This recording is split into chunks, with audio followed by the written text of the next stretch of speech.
요한복음 강의 16번째 시간입니다. 요한복음 1장에서 6장 1절에서 6장 7절까지의 말씀을 먼저 함께 보겠습니다. 요한복음 6장 1절에서 7절까지 우리 같이 한번 읽겠습니다. 그 후에 예수께서 디베랴의 갈릴리 바다 건너편으로 가심에 큰 무리가 따르니 이는 병자들에게 행하시는 표적을 보았음이로라. 예수께서 산에 오르사 제자들과 함께 거기 앉으시니 마침 유대인의 명절인 유월절이 가까운지라.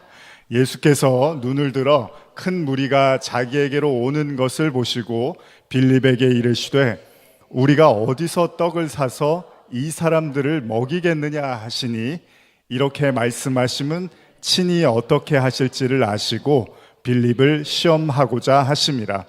빌립이 대답하되 각 사람으로 조금씩 받게 할지라도 200데나리온의 떡이 부족하리이다. 오병이어 사건의 말씀입니다. 지난번에도 제가 한번 언급을 했었던 것 같은데요. 오늘은 이 오병이어 사건을 통해서 주님께서 우리에게 무엇을 말씀하시고자 하는지를 여러분과 함께 나누고자 합니다. 오병이어 사건은 매우 유명한 사건이죠. 기독교의 대표적인 기적이라고 하면 떠오르는 기적 중에 하나가 이제 홍해 사건이라든지 또 오병이어 사건, 이렇게 몇 안 되는 사건들을 사실 믿는 사람들이나 믿지 않는 사람들도 잘 알고 있는 그런 사건들이 있는데 그 중에 하나가 바로 오병이어 사건입니다. 기적의 내용은 이렇습니다. 예수님을 따라다니던 사람들이 배고픔을 채우고자 예수님께 나왔는데 예수님께서 직접 그 기적을 일으키셔서 그들을 먹이셨던 그런 내용이었죠. 예수님은 수많은 사람들을 바라보면서 그들에게 어떻게 떡을 사 먹을 수 있겠냐고 이렇게 묻죠. 오늘 본문 읽으신 본문에 5절 6절이죠. 5절 6절 보면은 빌립에게 이르시되 우리가 어디서 떡을 사서 이 사람들을 먹이겠느냐, 예수님이 이렇게 말씀을 하십니다. 근데 6절에 보면 예수님이 이렇게 말씀하심은 빌립을 시험하고자 했다라고 이렇게 이야기를 하고 있습니다. 어쨌든 간에 예수님은 많은 사람들, 많은 무리들이 자신을 따르고 있었고 그들이 배가 고프고 그들이 힘겨워하는 모습을 보면서 이 사람들에게 무언가를 먹여야겠다는 생각을 하셨던 것 같습니다. 그런데 주님께서 빌립에게 무엇을 시험하시고자 했을까요? 빌립은 예수님을 바라보면서 이렇게 이야기합니다. 여기 이렇게 사람들이 많이 모여 있는데 이 사람들에게 떡을 조금씩만 나눠주려고 해도 200데나리온이 부족합니다. 우리 지난 시간에도 말씀을 나눴지만 한 데나리온이 노동자 하루의 품삯이었습니다. 일꾼의 품삯이었으니까 오늘날의 돈으로 환산을 해보면 약 1,000만 원에서 2,000만 원 사이의 돈이 필요하다고 하죠. 그러니까 이 이야기는 지금 빌립이 들었을 때 이렇게 많은 무리의 사람들을 예수님께서 먹이려면 돈이 많이 필요한데 이거는 거의 어렵지 않겠습니까? 라고 이런 이야기로 들렸다는 거죠. 그럼에도 불구하고 예수님이 기적을 행하십니다. 근데 왜 예수님이 갑작스럽게 기적을 행하시기를 마음먹었을까? 오늘 여러분들이 잘 알고 있는 이 오병이어 기적은 사실은 예수님께서는 그렇게 탐탁지 않아 하는 기적 중에 하나였습니다. 이따가도 제가 말씀을 나누겠지만은 복음서를 보면 예수님께서 간간히 자신이 이렇게 기적을 행하십니다. 그런데 사람들한테 기적을 다 베풀고 나서 그걸 가서 말하지 말라고 하시는 경우가 많이 있었습니다. 사실은 이 땅에서 복음이 효과적으로 전달되기 위해서는 사실은 주님이 기적을 많이 하면 할수록 사람들이 몰리겠죠. 그리고 그게 복음의 아주 유용한 수단, 복음 전파의 수단이 될 거예요. 누구나 봐도 여기서도 만약에 기적이 일어나고 아픈 사람들이 일어나시고 이러면 사람들이 몰릴 거 아니에요. 그런데 예수님이 부단히 꺼렸던 것 중에 하나가 기적을 일으키고 나서 어떤 사람들한테는 가서 사람들한테 말하지 말라고 하셨던 거죠. 오늘날 우리가 얼마나 전도를 위해서, 오늘날 한국 사회도 그렇지만 한국 교회도 그렇지만은 전도 때문에 얼마나 많은 전도 관련된 프로그램이라든지 행사나 이런 것들이 얼마나 많이 발달이 돼 있습니까? 그러면 예수님이 그냥 여기 만약에 여기 주님 계시면은 여기서 제일 아프신 분 한 분을 앞에다 두고 그냥 고쳐주시면 이 교회는 다음 주부터 막 북적북적 차고 넘칩니다. 근데 예수님은 그거를 오히려 이렇게 말하지 말라고 하셨습니다. 신약 성경의 마태복음에 이제 이런 내용들이 좀 몇 구절 있는데 제가 한번 찾아봤는데요. 한번 읽어드릴게요. 마태복음 8장 1절에서 4절 제가 읽어드리겠습니다. 예수께서 산에서 내려오시니 수많은 무리가 뒤를 따르니라. 한 나병 환자가 나와 절하며 이르되 주여 원하시면 저를 깨끗하게 하실 수 있나이다 하거늘 예수께서 손을 내밀어 그에게 대시며 이르되 내가 원하노니 깨끗함을 받으라 하시니 즉시 그의 나병이 깨끗하여진지라. 예수께서 이르시되 삼가 아무에게도 이르지 말고 다만 가서 제사장에게 내 몸을 보이고 모세가 명한 예물을 드려 그들에게 입증하라 하시니라. 예수님이 고쳐주시고 말하지 말라고 한 내용이죠. 9장에도 이런 내용이 나오는데요. 마태복음 9장 28절에서 31절인데요. 이건 한번 같이 읽어보겠습니다. 예수께서 집에 들어가심에 맹인들이 그에게 나아오거늘 예수께서 이르시되 내가 능히 일할 줄을 믿느냐 대답하되 주여 그러하오이다 하니 이에 예수께서 그들의 눈을 만지시며 이르시되 너희 믿음대로 되라 하시니 그들 눈들이 밝아진지라. 예수께서 엄히 경고하시되 삼가 아무에게도 알리지 말라 하셨으나 그들이 나아가서 예수의 소문을 그 온 땅에 뻗들이느니라. 여기도 보면 30절에 예수님께서 눈을 뜨게 해줍니다. 맹인의 눈을 뜨게 해주고 나서 엄히 경고했다고 기록이 되어 있어요. 30절 보면 엄히 경고하시되 삼가 아무에게도 말하지 말라. 왜 그러셨을까요? 근데 가서 온 땅에 퍼뜨렸대요. 알고 하신 건가요? 모르고 하신 건가요? 예수님이 이렇게 얘기하면 제가 가서 말할까? 그래 어차피 말할 거니까 내가 그냥 이렇게 말은 그냥 형식적으로 하고 저 사람이 가서 전화할 거야, 뭐 이런 생각을 하셨을까요? 아니면 정말로 말하지 말라고 하셨을까요? 근데 오늘 오병이어 사건은요 지금 한두 사람 문제가 아닙니다. 거기 5천 명이 모여 있는데 그것도 그 중에 막 병이 나서 절박하게 지금 누가 죽어가거나 그런 류의 기적이 아니라 배가 고프고 허기를 달려주기 위해서 지금 기적을 행하시겠다고 예수님이 지금 이런 시도를 하시려고 하는 거죠. 근데 예수님이 이 기적에 대해서 이 기적을 행하기에 조금 걸리게 되는 게 뭐냐면 예수님이 시험을 받으실 때 광야에서 40일간 금식을 하시고 시험을 받으실 때 사단하고 한 얘기가 있으세요. 마태복음 4장 3절에서 4절인데 우리 이것도 한번 같이 읽어보겠습니다. 시작. 시험하는 자가 예수께 나와 이르되 내가 만일 하나님의 아들이거든 명하여 이 돌들로 떡덩이가 되게 하라. 예수께서 대답하여 이르시되 기록되었을 때 사람이 떡으로만 살 것이 아니요 하나님의 입으로부터 나오는 모든 말씀으로 살 것이라 하였느니라 하시니. 분명히 예수님이 사단과의 시험에서 사단이 돌을 변해서 떡으로 만들게 하라고 요구를 합니다. 그런데 이때 예수님이 그걸 거부를 하시죠. 물론 당시에 예수님은 40일 동안 주야로 금식을 하셨습니다. 그러니까 배가 고픈 상태였어요. 그러니까 사단의 의도가 이걸 만들어서 예수님이 먹으세요라고 한 건지 아니면 예수님이 이 돌을 떡으로만 만들 수 있으면 사람들에게 추앙을 받을 수 있을 거예요. 어떤 의미인지는 정확하게 기술은 되어 있지 않지만 예수님의 대답은 아주 단호합니다. 나는 그렇게 하지 않을 거예요. 왜냐하면 사람은 떡으로만 사는 게 아니라 하나님의 입으로 나오는 말씀으로 살 거야 라고 단호하게 거절을 하셨어요. 예수님이. 그런 예수님이 지금 수천 명이 보는 앞에서 그 기적을 일으키겠다고 하시는 걸 우리가 어떻게 이해해야 하냐는 거죠. 요한복음 6장 8절에서 13절까지의 말씀인데요. 제가 이건 읽어드리겠습니다. 오늘 본문입니다. 계속되는 본문입니다. 제자 중 하나 곧 시몬 베드로의 형제 안드레가 예수께 여짜오되 여기 한 아이가 있어 보리떡 5개와 물고기 2마리를 가지고 있나이다. 그러나 그것이 이 많은 사람에게 얼마나 되겠사옵나이까. 예수께서 이르시되 이 사람들로 앉게 하라 하시니 그곳에 잔디가 많은지라. 사람들이 앉으니 수가 5,000명쯤 되더라. 예수께서 떡을 가져 축사하신 후에 앉아있는 자들에게 나눠주시고 물고기도 그렇게 그들에게 원대로 주시니라. 그들이 배부른 후에 예수께서 제자들에게 이르시되 남은 조각을 거두고 버리는 것이 없게 하라 하심으로 이에 거두니 보리떡 5개로 먹고 남은 조각이 12바구니에 찼더라. 결국 기적을 일으키셨습니다. 그리고 예수님을 따르던 수천 명의 인파가 물고기 2마리하고 떡 5덩이로 모두 배를 불리고 심지어는 12바구니가 남았다고까지 기록을 합니다. 단 한 번도 경험해 보지 못한 일이었습니다.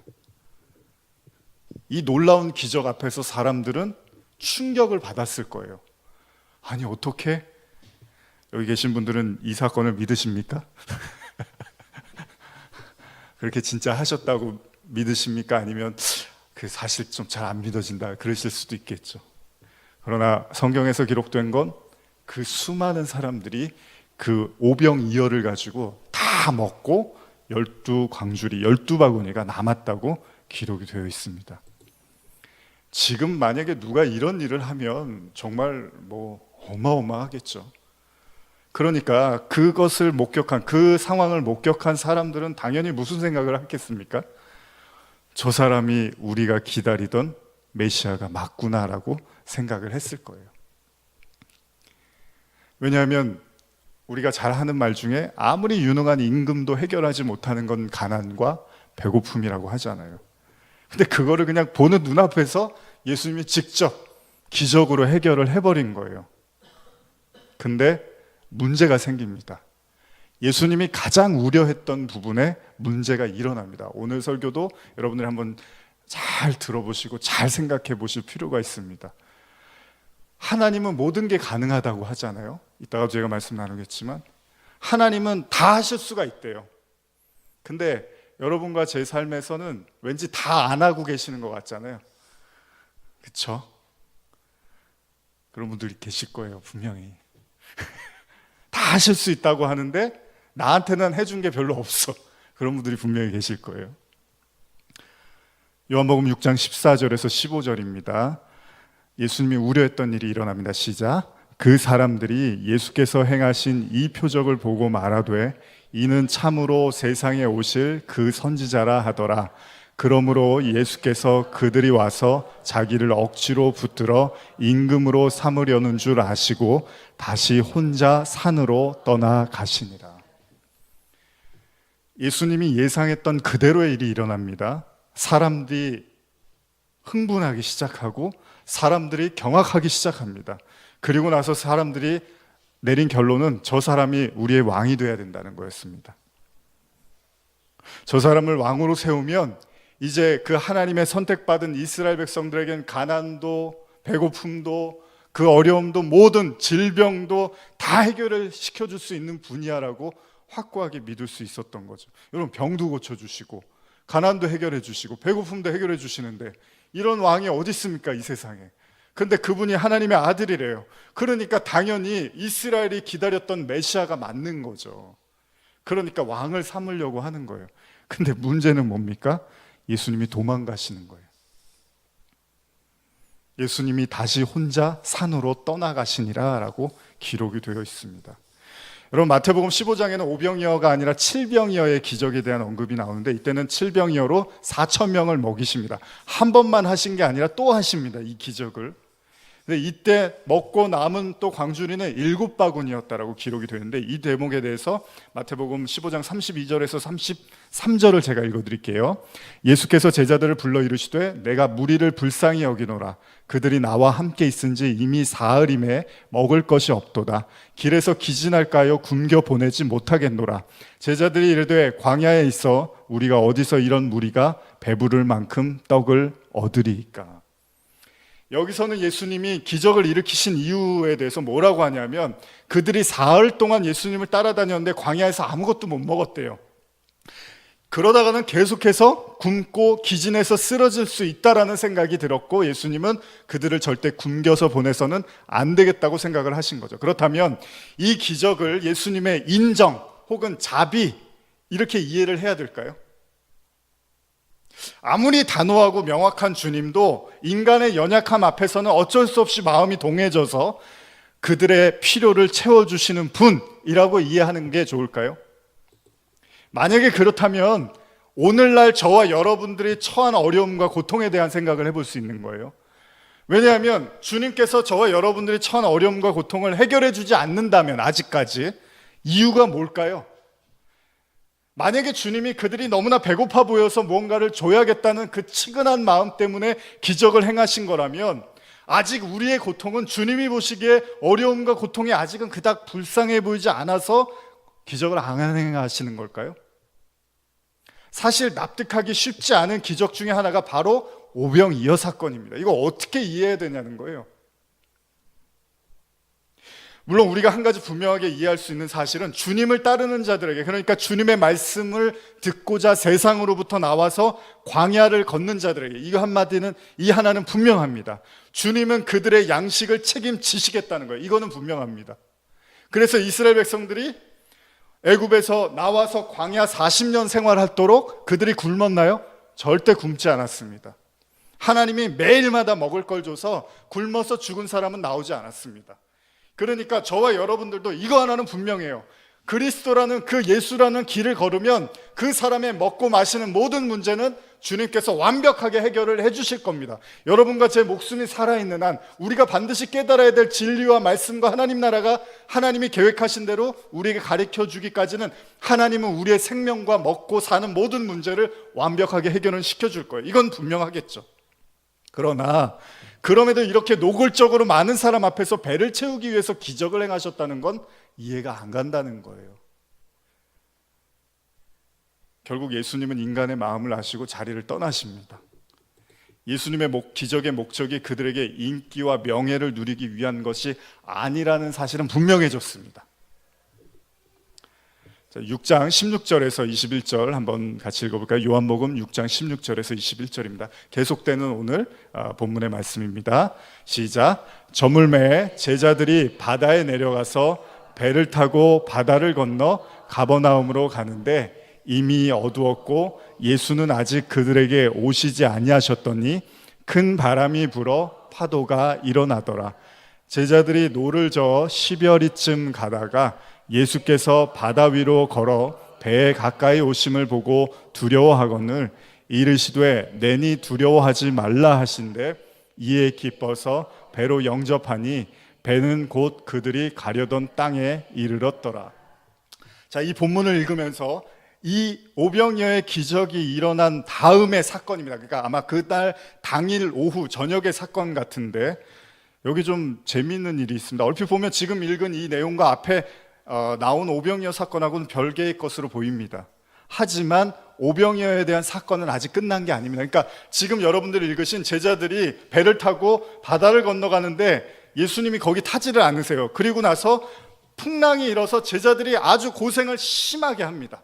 어디 가야 되는데 가야 되는 곳을 못 가고 계속 고생을 하다가 예수님이 나중에 오시고 나서야 이제 원하는 땅에 갔다라는 내용인데, 이 사건과 오병이어 사건이 별로 관계가 없어 보이죠. 그런데 아직 오병이어 사건은 끝나지 않았습니다. 왜냐하면 앞으로 읽으시겠지만 요한복음 6장 끝까지 오병이어 사건은 계속 예수님이 말씀을 하고 계시다는 거예요. 그렇다면 이 본문은 오병이어 사건을 뭔가 설명해 주시기 위한 또 다른 내용을 담고 있는 구절이라고 이해를 하시는 게 좋다는 거죠. 그렇다면 왜 성경에서 기적의 놀라운 사건, 아주 배부르고 풍성하고 잔치와 같은 그런 오병이어 기적의 사건이 일어난 다음에 이 사건이 기록이 되어 있을까요? 아까도 말씀드린 것처럼 지금 이 사건은 오병이어 사건이 일어난 저녁으로 추측이 됩니다. 예수님은 기도하시기 위해서 홀로 떠나셨습니다. 그리고 제자들은 가버나움이라는 곳으로 가기 위해서 배를 타요. 그런데 문제는 큰 파도가 불고 바람이 부니까 더 이상 배가 가지를 못하는 거예요. 제자들은 두려워하고 어찌할 바를 모릅니다. 하루에 그러니까 굉장히 좋은 일을 경험하고 상당히 심각한 어려움을 같이 경험하는 거예요. 낮에는 좋은 일, 밤에는 두려움의 공포의 일을 경험하게 된 거죠. 제자들은. 마가복음 6장 47절에서 49절 보면요, 이 같은 본문을 이제 다른 복음서에 기록을 하고 있는데 제가 읽어드릴게요. 저물매 배는 바다 가운데 있고 예수께서는 홀로 무태 계시다가 바람이 거스름으로 제자들이 힘겹게 노젓는 것을 보시고 밤 4경쯤에 바다 위로 걸어서 그들에게 오사 지나가려고 하심에 제자들이 그가 바다 위로 걸어오심을 보고 유령인가 하여 소리 지르니, 이렇게 기록되어 있습니다. 예수님이 제자들과 함께 배를 타지 않고요, 제자들만 배를 타고 가는데 바람이 막 휘몰아칩니다. 그리고 나서 밤 4경쯤에 예수님이 오십니다. 그런데 시간상으로 제가 보니까 밤 4경까지 제자들이 노를 저었다고 하는데 이 밤 4경은 거의 새벽 3시에서 6시까지거든요. 그러니까 당시 유대인들이 오후 6시부터 저녁으로 이해를 한다면 몇 시간을 지금 계속 이렇게 헤매고 있었냐 하면 밤 6시에서 7시 사이부터 다음날 새벽 4, 5시까지, 그러니까 거의 10시간 동안을 계속 노를 젓고 있었던 거예요. 근데 우리가 질문 하나 던져볼 수 있죠. 왜 이렇게 오랫동안 제자들이 힘들어하는데 예수님이 빨리 안 오셨을까요? 바로 오시지 않았을까요? 어떤 복음서를 보면 예수님이 이렇게 기도하면서 보였다라고까지 이제 이야기를 하거든요. 그러니까 제자들이 막 헤매고 있는 게 예수님이 멀리 산에서 기도하시면서 다 보고 계셨다는 그런 내용으로도 이해를 하고 있거든요. 자, 이날은 다른 날과 좀 달랐습니다. 오병이어라는 모든 인간의 가장 원초적인 욕구를 직접 해소시켜준 아주 매우 뜻깊은 날이었지만, 그래서 제자들이 이런 생각을 했을 거예요. 야, 주님을 따르면 최소한 먹고 사는 문제만큼은 아무 걱정을 하지 않아도 되는구나라는 그런 안심을 할 수 있었던 날이었다는 거죠. 그런데 마치 하늘이 그런 제자들 뭔가 징벌이라도 하듯이 생각지도 못한 풍랑이 일어나고 정말 한밤에 쓰디쓴 고생을 하게 됩니다.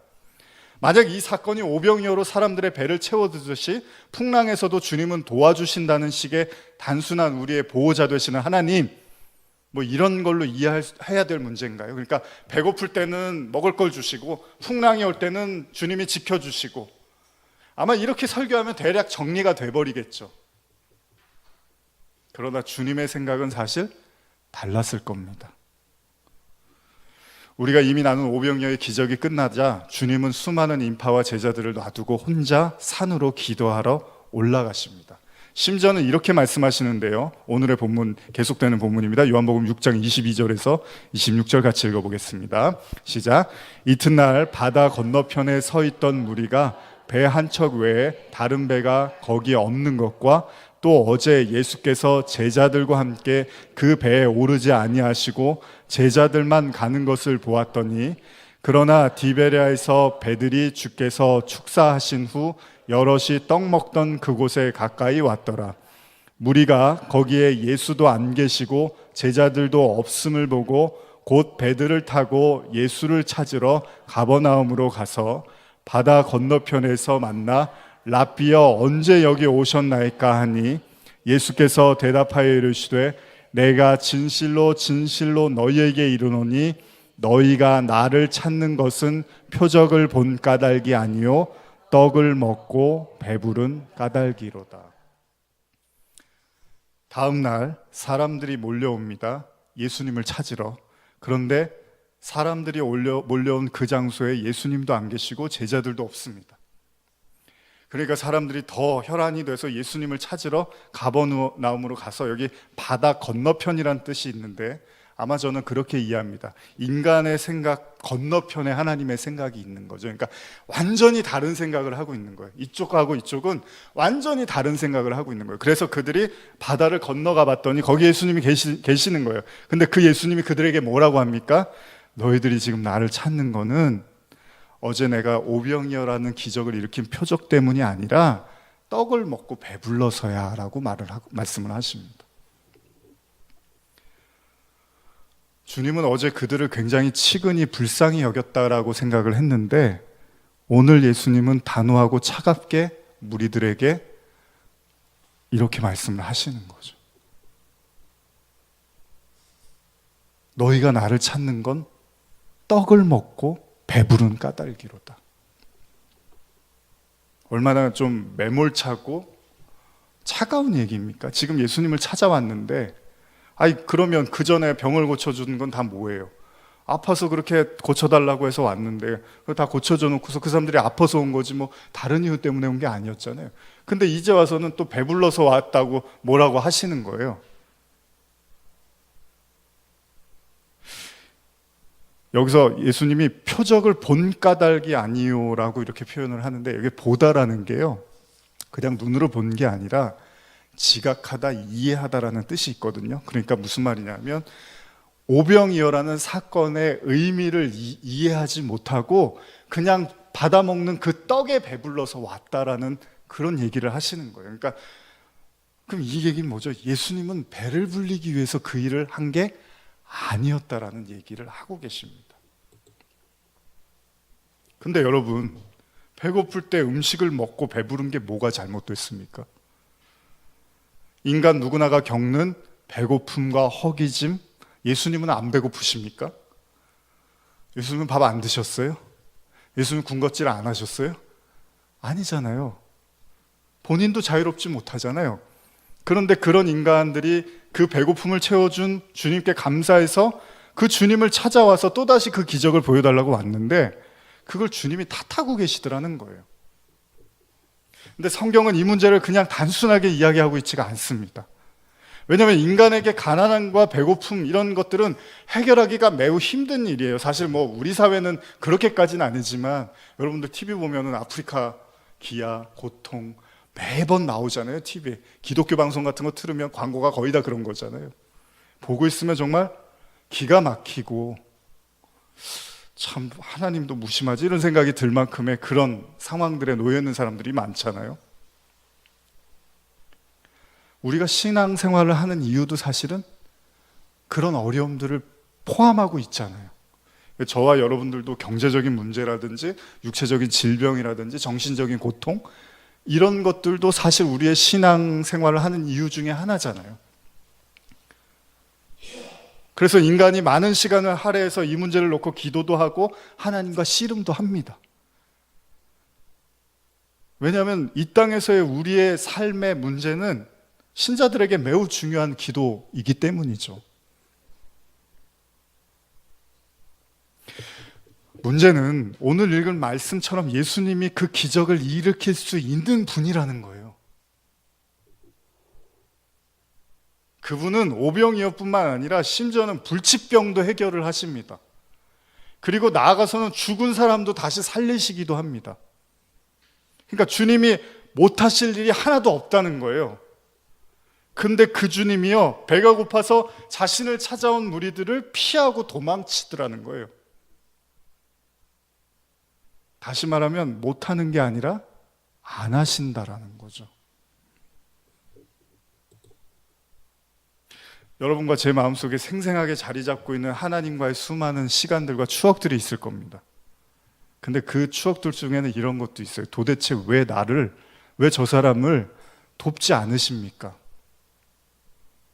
얼마나 많이 소리를 지르고 눈물을 흘리고 기도했는지 몰라요, 우리는. 근데도 마지막 순간까지 침묵으로 일관하신 하나님을 우리는 너무나 잘 알고 있습니다. 그래서 말이 좋아서 침묵이지 우리는 하나님한테 참 상처도 많아요. 왜냐하면 안 도와주시니까. 못 하시는 게 아니라 안 하시니까. 그러면 사람들이 와서 말합니다. 기도가 부족해. 기도를 더 해야 돼. 혹은 죄 때문이야. 무슨 죄를 졌는지 한번 찾아봐. 근데 그런 걸로는 속 시원하게 풀리지가 않는 거예요. 오늘 말씀을 생각해 보면 지금 주님은 능력이 부족해서가 아니라 할 수 있지만 더 이상 안 하시겠다는 거잖아요. 그렇기도 한 것이 만일 오늘날 교회 안에서 인간이 겪고 있는 모든 문제가 다 해결되면 교회에 안 다니는 사람을 찾기가 더 어려울 겁니다. 그럼 왜 신은 그 모든 능력을 아끼고만 계시는 걸까요? 작년 여름에 저희가 수련회를 했는데 갑자기 수련회 끝나고 한 1, 2주 지났나? 제 아내가 원래 오랫동안요, 제가 연애할 때 그 전부터 여기 눈에 뭐 사마귀 같은 게 큰 게 있었어요. 그래서 이거를 이제 하다가 너무 커져서 이거 이제 좀 가서 어디 병원 가서 째야겠다 뭐 이런 생각을 하고 있던 찰나였는데 수련회가 끝나고 본인도 생각을 못 하는데 거울을 봤는데 그게 없어져 버린 거예요. 그래서 저한테 얘기를 하는 거예요. 여보, 수련회 끝났는데 이게 없어졌어. 한 20년 넘게 뭐 그 이상 계속 눈에 있었거든요. 그래서 신기하더라고요. 저도 뭐 어떻게 된 건지는 저도 모르지만 이런 얘기를 제가 설교 강단에서 계속 막 이런저런 이야기를 들어놓으면 아마 교회도 사람들이 조금씩 더 사마귀 걸리신 분들도 많이 오시지 않을까. 놀라운 사실은 떡을 먹고 배불렀던 그 장소로 무리가 찾아갔지만 또 거긴 주님이 안 계십니다. 근데 그 이후에 나오는 제자들의 이야기가 좀 더 이해가 쉬운데요. 마치 주님께서 제자를 시험하시기라도 하는 것처럼 예수님은 놀라운 기적을 보인 다음에 이제 팔자가 폈구나, 이제 기쁨에 빠져서 예수님만 쫓아다니면 아무런 문제가 없겠구나라고 생각했던 그들이 뱃속에서 거대한 풍랑을 직면하게 됩니다. 그런데도 오랜 시간 동안 공경에 빠져 있는 그들을 예수님은 찾아가지 않으셨다는 거죠. 선뜻. 무엇을 의미합니까? 어쩌면 무리들이 또다시 기적을 보기 위해서 예수를 찾았으나 그 자리를 피했던 것처럼 제자들에게도 뭔가를 가르쳐 주시는 거예요. 뭐냐 하면 너희들도 저 무리와 똑같은 생각을 하면 나는 그 배 안 탈 거야.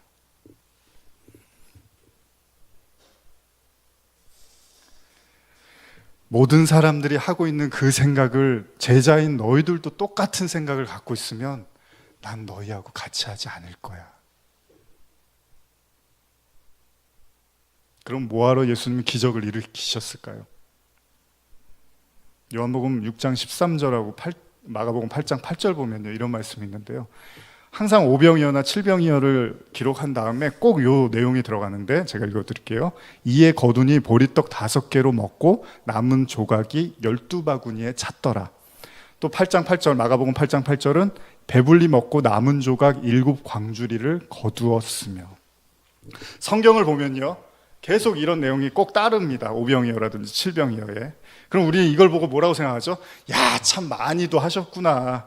역시 주님은 모자람이 없고 넘치게 베푸시는구나. 제가 프랑스 있을 때 중국 사람들하고 친했거든요. 그 집에 초대를 해서 뭐 이렇게 음식을 주는데 정말 많이 주더라고요.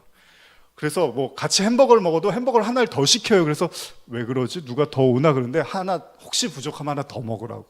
그래서 참 인심이 좋구나. 그런 생각을 했었는데 아마 이 구절도 그러면 예수님이 꼭 딱 맞게 하는 거는 안 돼. 하더라도 좀 더 먹고 이렇게 남아야지 그게 좋은 거지. 이렇게 후한 분이구나라고 해서 이렇게 남기셨을까요? 그러나 좀 다른 관점에서 이 구절을 생각해 보면요, 우리는 이런 생각을 할 필요가 있습니다. 주님은 기적을 일으킨 다음에 뭔가를 남겨야 된다는 거예요. 그러니까 주님이 오병이어의 기적을 우리에게 보여주셨어요. 그러면 그걸 본 사람들은 반드시 무언가를 남겨야 된다는 거예요. 보고서 배불러요, 참 좋아요, 이게 주님의 뜻이 아니라 주님이 위험을 무릅쓰고 본인이 원치도 않음에도 불구하고 그 일들을 행하셨을 때는 그 다음에 우리가 그걸 통해서 뭔가를 남겨야 된다는 거예요. 그래서 7광주리가 남았다, 12광주리가 남았다, 이런 말들이 기록이 되어 있다고도 볼 수 있다는 거죠. 만약에 사람들의 배고픔을 채워주기 위한 게 목적이었다면 예수님은 계속 그 일을 해주셔야 돼요. 그 다음날 온 사람들한테도 계속 오병이어의 기적을 일으켜줘야 되는데 그걸 안 하신다라는 거죠. 그리고 오늘날도 그런 주님이라면 여러분과 제가 기도를 안 해도 주님이 먼저 주셔야 돼요. 그냥 그리스도인들에게는. 그러니까 배부르기 위한 게 목적이 아니었다는 거잖아요. 그러면 여러분과 저도 마찬가지예요. 저와 여러분들의 삶과 신앙 속에서 주님이 무언가 기적을 일으키시고 이건 하나님이 하신 걸 거야 라고 믿어지는 일들이 일어났을 때 반드시 여러분과 저는 그걸로 배를 불리는데 끝나는 게 아니라 그걸로 뭔가를 남겨야 되는 거예요. 마태복음 25장 14절에서 18절 한번 같이 읽어볼까요? 시작. 또 어떤 사람이 타국에 갈 때 그 종들을 불러 자기 소유를 맡김과 같으니 각각 그 재능대로 한 사람에게는 금 5달란트를, 한 사람에게는 2달란트를, 한 사람에게는 1달란트를 주고 떠났더니 5달란트 받은 자는 바로 가서 그것으로 장사하여 또 5달란트를 남기고 2달란트 받은 자도 그같이 하여 또 2달란트를 남겼으되 1달란트 받은 자는 가서 땅을 파고 그 주인의 돈을 감추어 두었더니. 예수님이 천국과 심판에 관한 말씀을 하셨던 마태복음 25장의 내용입니다. 여기 지금 읽으신 것처럼 한 주인이 자기가 멀리 타국으로 떠날 때 종들에게 달란트를 맡깁니다. 뭐 돈이라고 생각하셔도 좋고 여러 가지 재능이라고 생각하셔도 좋습니다. 그랬더니 5을 받은 사람은 장사를 해서 5을 남깁니다. 2개를 받은 사람은 또 장사를 해서 2개를 남깁니다. 근데 하나를 받은 사람은 그걸 땅에 묻어둡니다. 자, 그리고 나서 다시 주인이 돌아옵니다. 마태복음 25장 19절, 21절 제가 읽어드릴게요. 오랜 후에 그 종들의 주인이 돌아와서 그들과 결산할세 5달란트를 받았던 자는 5달란트를 더 가지고 와서 이르되 주인이여 내게 5달란트를 주셨는데 보소서 내가 또 5달란트를 남겼나이다. 그 주인이 이르되 잘하였도다. 착하고 충성된 종아, 내가 적은 일에 충성하였음에 내가 많은 것을 내게 맡기리니 내 주인의 즐거움에 참여할지어다. 2달란트도 마찬가지죠. 2달란트를 납겼더니 또 주님이 칭찬을 합니다. 그런데 문제가 생깁니다. 하나를 받은 사람이 땅에 묻어둔 게 문제가 되는데 이거 한번 같이 읽어볼까요? 마태복음 25장 25절 27절까지입니다. 시작. 두려워하여 나아가서 당신의 달란트를 땅에 감추어 두었나이다. 보소서 당신의 것을 가지셨나이다. 그 주인이 대답하여 이르되 악하고 게으른 종아, 나는 심지 않은 데서 거두고 해치지 않은 데서 모으는 줄로 내가 알았느냐? 그러면 내가 마땅히 내 돈을 취리하는 자들에게나 맡겼다가 내가 돌아와서 내 원금과 이자를 받게 하였을 것이니라 하고 30절입니다. 시작. 이 무익한 종을 바깥 어두운 데로 내쫓으라. 거기서 슬피 울며 이를 갈리라 하니라. 뭐 돈이나 달란트, 재능 이런 걸로 우리가 이해를 하는데요. 그러나 다른 의미에서 오늘 나눈 오병이어의 관점에서 이 말씀을 보면 메시지가 있다는 거예요. 그게 뭐냐면 우리는 반드시 주님께서 우리에게 주신 것을 통해서 무언가를 다시 내놔야 된다는 거예요. 그러니까 남긴다는 거는 뭐냐면 하나님은 이 땅에서 우리에게 기적이라든지 생활을 통해서 어떤 일들을 일으키시잖아요. 그런데 그건 땅의 거예요. 분명히 땅의 거예요. 왜냐하면 하늘의 것이 직접 우리에게 올 수는 없으니까. 그 땅의 것을 통해서 기적을 일으켜요. 오병이어처럼. 그 몇 안 되는 오병이어를 가지고 막 4,000명이 먹어요. 그러면 주님은 그걸 보여준 다음에 우리에게 묻는 거예요. 자, 내가 이걸 너희에게 보여줬어. 그럼 너희는 이제 나에게 뭘 돌려줄래? 무엇을 깨달았니? 라고 묻는 거죠. 그런데 다른 5개 받은 자는 그 5을 받아서 그 5으로 5을 남겼어요. 주님이 준 걸로 그 5의 의미를 깨달았다는 얘기로 이해할 수 있죠. 2를 받은 사람도 그 2의 기적이라든지 2의 은혜를 통해서 그 2의 은혜를 깨달아서 남겼어요. 그런데 하나를 받은 자는 그 하나를 받아서 하나를 남긴 게 아니라 땅에 묻었어요. 그런데 이걸 우리가 이렇게 생각할 수 있어요. 오늘 예수님이 오병이어 하고서 배에다가 넣었잖아요. 자기 배를 채웠잖아요. 땅적인 걸 우리가 이 세상이라고 하잖아요. 그러면 그 주님의 기적으로 그냥 그걸 내 배에다 넣어버렸어요. 그럼 땅에 묻은 거하고 크게 다르지 않잖아요. 그렇게 묻어버렸더니 주님이 뭐라 그래요? 그걸로 왜 하나를 못 남겼니? 내가 이 이익을 취하는 줄 몰랐어? 차라리 이자를 받으러 딴 사람에게 줬겠다 라고 주님이 말씀하시는 거예요. 그러면 주님이 원하시는 거는 내가 너희에게 베푼 기적과 이적과 모든 말씀들의 그 역사들은 반드시 저와 여러분들이 남겨야 된다는 거예요. 하나님의 뜻이 무엇인지를. 나중에 물어봤을 때 대답을 해야 되는데 만약에 내가 그거 왜 했는지 아니? 내가 그 기적을 왜 일으켰는지 아니? 라고 했을 때 그것 때문에 저희가 참 좋았어요. 이래버리면 안 된다는 거예요. 그것을 통해서 하늘의 걸 남겨야 된다는 거죠. 여러분, 오병이어 사건 끝나고 12광주리가 남습니다. 이것도 그냥 12광주리가 남았대 이렇게만 이해하셔도 되지만 성경은요 불필요하고 의미 없는 숫자를 그렇게 막 기록하지 않습니다. 반드시 그 안에는 의미들이 있다는 거예요. 그럼 12의 의미는 뭡니까? 여기서 나오는 수치가 단순한 그 수치를 기술한 것이 아니라 의미가 있다면 12는 뭐죠? 야곱의 12아들, 이스라엘의 12지파, 예수님의 12제자. 뭐예요? 아들, 백성, 자녀. 이 떡을 먹고 이 오병이어를 먹고 자녀가 되라고 준 건데 그걸로 배를 불렸다는 거예요. 그래서 예수님이요 이제 설명 쫙 하십니다. 요한복음 6장 27절에서 35절입니다. 길지만 이거는 이제 예수님이 왜 이 일을 했는지를 다 설명해 주시는 거예요. 시작. 썩을 양식을 위하여 일하지 말고 영생하도록 있는 양식을 위하여 하라. 이 양식은 인자가 너희에게 주리니 인자는 아버지 하나님께서 인치신 자니라. 그들이 묻되 우리가 어떻게 하여야 하나님의 일을 하오리이까? 예수께서 대답하여 이르시되 하나님께서 보내신 이를 믿는 것이 하나님의 일이니라 하시니 그들이 묻되 그러면 우리가 보고 당신을 믿도록 행하시는 표적이 무엇이니까? 하시는 일이 무엇이니까? 기록된 바 하늘에서 그들에게 떡을 주어 먹게 하였다 함과 같이 우리 조상들은 광야에서 만나를 먹었나이다. 예수께서 이르시되 내가 진실로 진실로 너희에게 이르노니 모세가 너희에게 하늘로부터 떡을 준 것이 아니라 내 아버지께서 너희에게 하늘로부터 참 떡을 주시나니 하나님의 떡은 하늘에서 내려 세상에 생명을 주는 것이니라. 그들이 이르되 주여 이 떡을 항상 우리에게 주소서.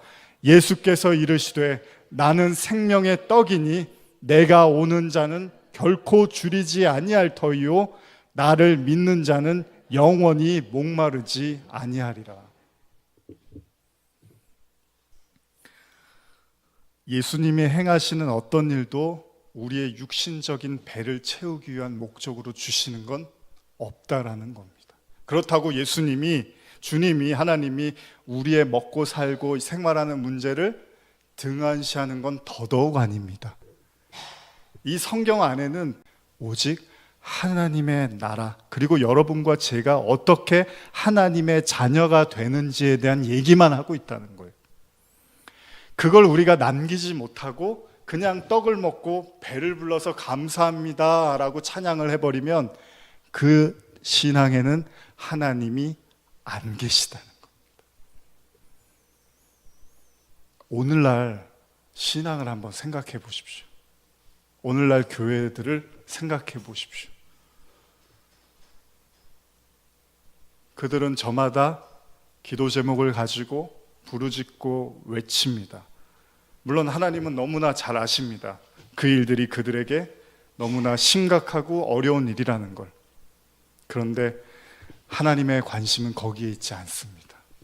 그리고 또 하나, 저와 여러분들의 욥의 이야기도 그렇지만 욥이 고난을 심하게 받잖아요. 그런데 죽습니까? 안 죽습니다. 하나님이 사단에게 고통을 줄 수는 있지만 목숨은 허락을 안 합니다. 무슨 이야기냐 면 저와 여러분들이 하나님이 함께 하시고 택하신 자로서의 그 여정을 가면 하나님은 그 마지막 순간까지 우리를 다 지켜내실 거라는 거예요. 이건 당연하고 확실한 말씀입니다. 그러나 하나님이 우리에게 던져주시는 말씀과 그 모든 기적과 이적과 하나님의 역사는 다 하늘의 자녀가 되기 위한 그 말씀 외에는 없다는 거예요. 하나님은 거기 외에는 관심이 없습니다. 반드시 여러분들은 하나님의 말씀을 통해서 12광주리를 남겨야 되는 거예요. 자녀가 돼야 되는 거죠. 모든 말씀의 초점은 다 거기에 맞춰져 있습니다. 여러분, 제가 지금 6장까지 요한복음 강의하는데 예수님이 허투루 그냥 기분 좋으라고 하신 얘기가 단 한 자라도 있습니까? 없습니다. 예수님의 모든 관심은 여러분과 저의 영원한 삶, 생명, 자녀 이 외에는 없다는 거예요. 여러분들은 반드시 그걸 남기시면 됩니다. 그래서 제자들은 배를 타고 표류하는 신세가 되어버렸다는 겁니다. 주님은 제자들을 호되게 가르치고 있었던 거죠. 생명의 떡을 육신의 떡으로 이해해버린 제자들에겐 그 의미를 깨닫기 위한 고난의 시간을 허락하셨던 거죠. 그러나 그들이 그 풍파 속에서 도대체 왜 우리에게 이런 일이 일어났을까라고 고뇌하고 소리 지르며 기도하는 그 순간에 주님은 무리를 걸어서 오십니다. 이 내용만 말씀드리고 이제 마무리하겠습니다. 무리를 걷는다는 게 무슨 의미일까요? 예수님은 하늘의 존재이기 때문에 결국 저와 여러분들도 무리를 걷게 하기를 원하시는 거예요. 무리를 걷는다는 건 이 아래의 이 세상에 빠지지 않는 믿음. 우리가 주기도문 할 때 우리를 시험에 들게 하지 마옵시고 다만 악에서 구하옵소서 이런 기도를 하잖아요. 주님은 결국 우리를 단련시키고 말씀으로 가르쳐서 우리를 이 아래의 바닷물, 이 세상에 빠지지 않는, 좌우나 우로나 치우치지 않고 오직 하나님의 자녀로 이 세상을 이기며 살게 하는 그 자녀로 만드시겠다는 겁니다. 주님은 생명의 떡이십니다. 오늘 저와 여러분들이 그 떡을 먹고 하나님의 자녀, 아들 되는 은혜가 있기를 소원합니다. 기도하시겠습니다.